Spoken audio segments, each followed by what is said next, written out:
Gawa naman tayo guys ng macaroni fruit salad. So ayan nga. May kalahating kilong macaroni nga ako dito na niluto ko na. Tapos ayan, in-add ko na yung ating fruit cocktail. In-add ko na rin yung ating creme densada. So ayan, tinuwad ko na yan. And then may jersey naman ako ditong condense. Kasi hindi naman ganun katamis yung creme densada kasi bali half siya ng Nestle cream at saka half ng condense yun. So ayan, nag-add na rin ako ng pasas dyan.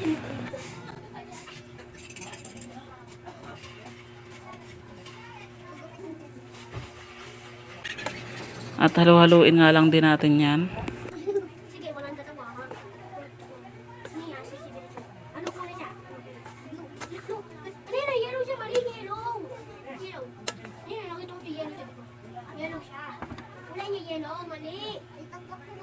Pagkatapos ko nga halu-haluin, mag-add na rin ako dito ng konting asin para pang-balance. Para hindi siya ganun katamis.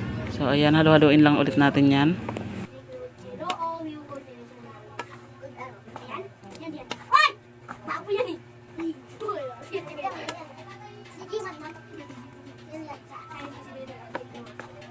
At pagkatapos ko nga halu-haluin, naglagay na ako sa Tupperware. Tapos naglagay ko na rin sa ref.